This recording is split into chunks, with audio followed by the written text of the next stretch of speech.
चिरागों को आँखों में महफूज रखना, चिरागों को आँखों में महफूज रखना, बड़ी दूर तक रात ही रात होगी।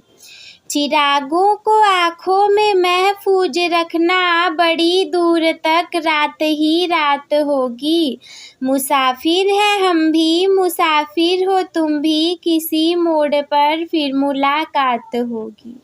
हेलो माय डियर स्टूडेंट, स्वागत है आप सभी का आपके favourite YouTube channel smart student with Shraddha में।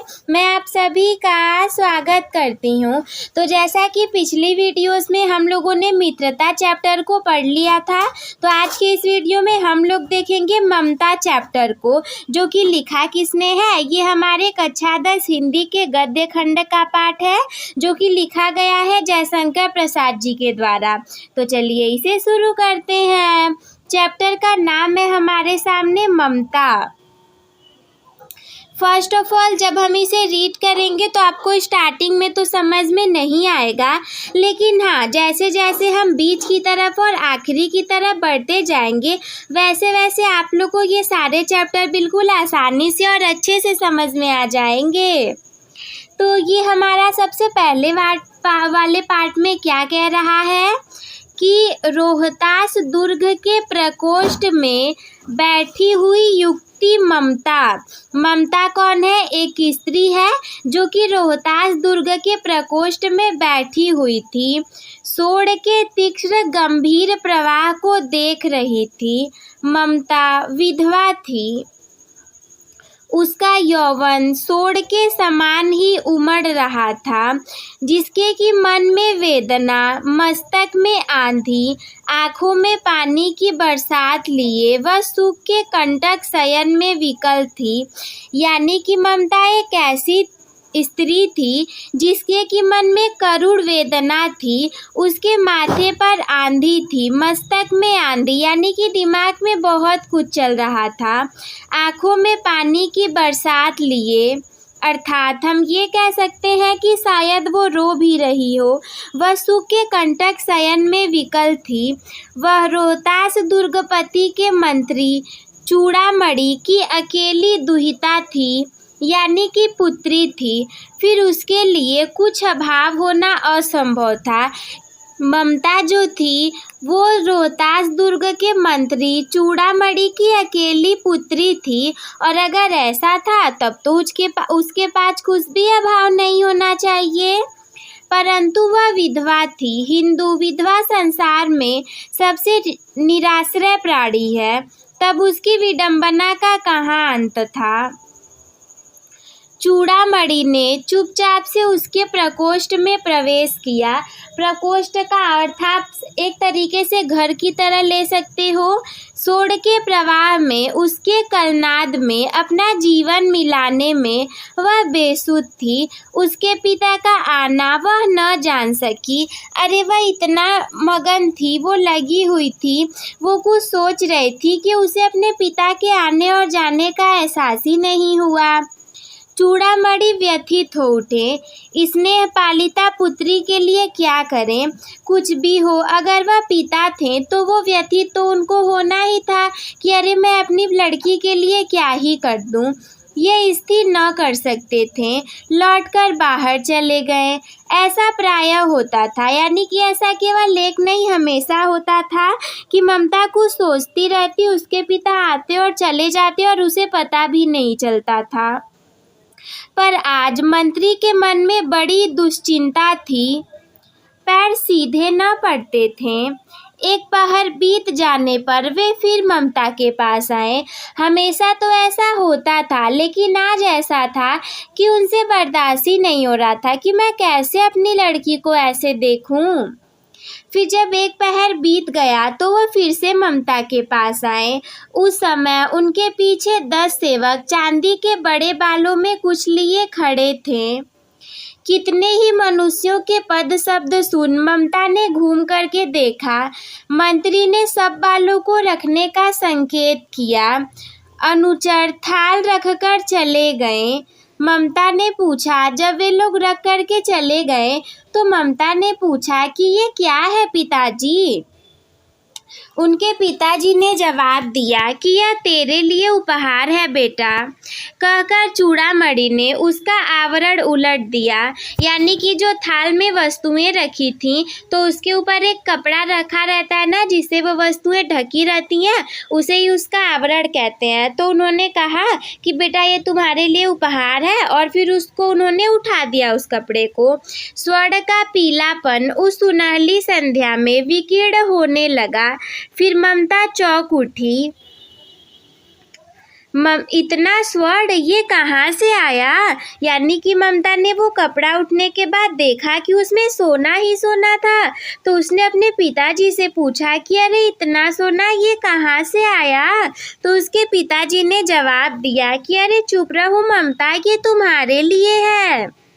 तो ममता ने कहा, तो क्या आपने मलेच्छ का उत्कोच स्वीकार कर लिया? पिताजी यह अनर्थ है, अर्थ नहीं, लौटा दीजिए। पिताजी हम लोग ब्राह्मण हैं, इतना सोना लेकर आखिर हम करेंगे ही क्या? इस पतनोन्मुख प्राचीन सामंत वंश का अंत समीप है बेटी। किसी भी दिन शेरशाह रोहिताश्व पर अधिकार कर सकता है। उस दिन मंत्रित्व न रहेगा, तब के लिए बेटी। कहा जाए तो जब मुसीबत का समय होता है तो हमारे पास कुछ भी नहीं रहता, तो उसके पिताजी उसके बुरे समय के लिए दे रहे थे। ममता ने कहा, हे भगवान, तब के लिए विपत के लिए इतना आयोजन? अरे परम पिता की इच्छा के विरुद्ध इतना साहस? पिताजी क्या भीठक न मिलेगी? क्या कोई हिंदू भूपृष्ठ पर न बचा रह जाएगा जो कि ब्राह्मण को 2 मुट्ठी अन्न दे सके? क्या ये असंभव है? फेर दीजिए पिताजी, मैं काँप रही हूँ। इसकी चमक मेरे आँखों को अंधा बना रही है। वह कहती है कि क्या ऐसा हो जाएगा कि जब आक्रमण हो जाएगा, हमारे पास कुछ भी नहीं बचा रहेगा, तो भी क्या इस पृथ्वी पर ऐसा कोई नहीं रहेगा कि वो हमें खाने के लिए कुछ दे ना सके? अरे आप इस सोने को ले करके जाइए, इसकी जो चमक है वो मेरे आँखों को अंधा बना रही है। पिताजी मूर्ख है, उसके पिताजी ने ममता को कहा कि मूर्ख है। कहकर चूड़ामणि चले गए। दूसरे दिन जब डोलियों का तांता भीतर आ रहा था, ब्राह्मण मंत्री चूड़ामणि का हृदय धक धक करने लगा। वह अपने को रोक न सका। उसने जाकर के रोहतास दुर्ग के तोरण पर डोलियों का आवरण खुलवाना चाहा। फिर पठानों ने कहा कि ये महिलाओं का अपमान करना है। इसके बाद बात बढ़ चली, तलवारें खींची और ब्राह्मण वही मारा गया। और फिर राजा रानी को सब छली शेरशाह के हाथ पड़े। बस निकल गई तो ममता। डोली में भरे हुए पठान सैनिक दुर्ग में फैल गए, लेकिन ममता उन्हें न मिली। ये तो पहला पार्ट था। अब ये सेकेंड पार्ट क्या कह रहा है कि काशी के उत्तर में धर्मचक्र विहार मौर्य और गुप्त सम्राटों की कीर्ति का खंडहर था। भग्न चूड़ा, तृणगुल्मों से ढके हुए प्राचीर, ईंटों के ढेर में बिखरी हुई भारतीय शिल्प की विभूति ग्रीष्म की चंद्रिका में अपने को शीतल कर रही थी। जहाँ पंचवर्षीय भिक्षु गौतम का उपदेश ग्रहण करने के लिए पहले मिले थे, उसी स्तूप के भग्नावशेष की मलिन छाया में एक झोपड़ी के दीपालोक में एक स्त्री पाठ कर रही थी। क्या आपको पता है कि वो कौन थी? वो थी ममता। अन्यान शिष्यन्तो माँ ये जनाः पर्युपासते। पाठ रुक गया जब उसने ये सुना कि कोई ये कह रहा है। एक भीषण और हताश आकृति दीप के मंद प्रकाश में सामने खड़ी थी। स्त्री उठी, उसने कपाट बंद करना चाहा, परंतु उस व्यक्ति ने कहा कि माता मुझे आश्रय चाहिए। तो फिर उस स्त्री ने पूछा कि तुम कौन हो? जवाब दिया, मैं मुगल हूँ। चौसा युद्ध में शेरशाह से विपन्न होकर रक्षा चाहता हूँ। इस रात अब आगे चलने में मैं असमर्थ हूँ। तो स्त्री ने कहा, क्या शेरशाह से? स्त्री ने अपने ओठ काट लिए। उसने जवाब दिया, हाँ माता, शेरशाह से। परंतु तुम भी वैसे ही क्रूर हो। वही भीषण रक्त की प्यास, वही निष्ठुर प्रतिबिंब तुम्हारे मुख पर भी है। सैनिक, मेरी कुटी में स्थान नहीं, जाओ कहीं दूसरा आश्रय खोज लो। क्योंकि ममता को तो शेरशाह के बारे में पता था, इसीलिए वो ऐसा कह रही थी। परंतु उसने क्या जवाब दिया कि माता, मेरा गला सूख रहा है, साथी भी छूट गए हैं, अश्व गिर पड़ा है, इतना थका हुआ हूँ, इतना। कहते कहते वह व्यक्ति धम से बैठ गया और उसके सामने ब्रह्मांड घूमने लगा। स्त्री ने सोचा, यह विपत्ति कहाँ से आई? फिर उसने जल दिया, मुगल के प्राणों की रक्षा हुई। वह सोचने लगी, सब विधर्मी दया के पात्र नहीं, मेरे पिता का वध करने वाले अतताई। घृणा से उसका मन विरक्त हो गया। स्वस्थ होकर मुगल ने कहा, तो फिर मैं चला जाऊं? स्त्री विचार कर रही थी कि मैं तो ब्राह्मणी हूँ, मुझे तो अपने धर्म अतिथि देव की उपासना का पालन करना चाहिए। परंतु ये नहीं, सब विधर्मी दया के पात्र नहीं, परंतु यह दया तो नहीं, कर्तव्य करना है तब। यानी कि ये सारी बातें मन ही मन ममता खुद में ही सोच रही थी। जैसे कि कुछ होता है तो हम लोग भी बहुत सारी बातें अपने आप ही करते हैं कि क्या ये सही है, अरे नहीं ऐसा करना चाहिए, क्या ऐसा करूं, नहीं मैं ऐसा करूंगा। मुगल अपनी तलवार टेक कर उठ खड़ा हुआ। ममता ने कहा, क्या आश्चर्य है कि तुम छल करो, ठहरो। छल नहीं, तब नहीं स्त्री, जाता हूँ। तैमूर का वंशधर स्त्री से छल करेगा? अरे जाता हूँ, भाग्य का खेल है। ममता ने मन में कहा, यहाँ कौन दुर्ग है, यही झोपड़ी ना, जो चाहे ले ले, मुझे अपना कर्तव्य करना पड़ेगा। वह बाहर चली आई और मुगल से बोली, जाओ भीतर, थके हुए भयभीत पथिक, तुम चाहे कोई भी हो, परंतु मैं तुम्हें आश्रय देती हूँ। मैं ब्राह्मण कुमारी हूँ, सब अपना धर्म छोड़ दें तो मैं भी क्यों छोड़ दूं? मुगल ने चंद्रमा के मंद प्रकाश में वह महिमामय मुखमंडल देखा। उसने मन ही मन नमस्कार किया। ममता पास की टूटी हुई दीवार में चली गई। भीतर थके पथिक ने झोपड़ी में विश्राम किया। प्रभात यानी कि सुबह के समय में खंडहर की संधि से ममता ने देखा सैकड़ों अश्वारोही उस प्रांत में घूम रहे हैं। वह अपनी मूर्खता पर अपने को कोसने लगी। अब वह झोपड़ी से निकलकर उस पथिक ने कहा, मिर्जा, मैं यहाँ हूँ। शब्द सुनते ही प्रसन्नता की चित्कार ध्वनि से वह प्रांत गूंज उठा। ममता अधिक भयभीत हुई। पथिक ने कहा, वह स्वी कहाँ है, उसे खोज निकालो। ममता छिपने के लिए अधिक सचेष्ट हुई। वह मृग दाव में चली गई। दिन भर उसमें से न निकली। संध्या में जब उन लोगों के जाने का उपक्रम हुआ तो ममता ने सुना कि पथिक घोड़े पर सवार होते हुए कह रहा है कि मिर्जा, उस स्त्री को मैं कुछ दे न सका, उसका घर बनवा देना, क्योंकि मैंने विपत्ति में यहाँ विश्राम पाया था। यह स्थान भूलना मत। इसके बाद वे चले गए। चौसा के मुगल पठान युद्ध को बहुत दिन बीत गए। ममता अब 70 वर्ष की वृद्धा हो चुकी है। वह अपनी झोपड़ी में एक दिन पड़ी थी। शीतकाल का प्रभात था।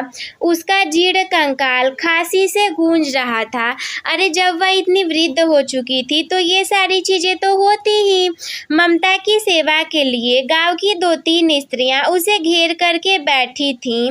जैसे हमारे यहाँ कोई वृद्ध महिला हो जाती है तो कैसे 2-3 स्त्रियां मिलकर के सहारा देती हैं, वैसे ही, क्योंकि वह आजीवन सबके सुख दुख की सहभागिनी रही थी और इसीलिए जब उसका मृत्यु का क्षण नजदीक था तो और सारी औरतें भी उसका सहारा बन रही थीं। ममता ने जल पीना चाहा। एक स्त्री ने सीपी से जल पिलाया। अचानक यानी कि सहसा एक अश्वारोही उसी झोपड़ी के द्वार पर दिखाई पड़ा। वह अपनी धुन में कहने लगा, गिरजा ने जो चित्र बना कर दिया है वह तो इसी जगह का होना चाहिए। वह बुढ़िया तो मर गई होगी। अरे अब किससे पूछें कि एक दिन शहंशाह हुमायूं किस छप्पर के नीचे बैठे थे। ये घटना भी तो 47 वर्ष से ऊपर की हुई। ममता ने अपने विकल कानों से सुना। उसने पास की स्त्री से कहा, उसे बुलाओ। फिर अश्वारोही पास आया। ममता ने रुक रुक कर कहा, मैं नहीं जानती कि वह शहंशाह था या फिर साधारण मुगल, पर एक दिन इसी झोपड़ी के नीचे वह रहा। मैंने सुना था कि वह मेरा घर बनवाने की आज्ञा दे चुका था।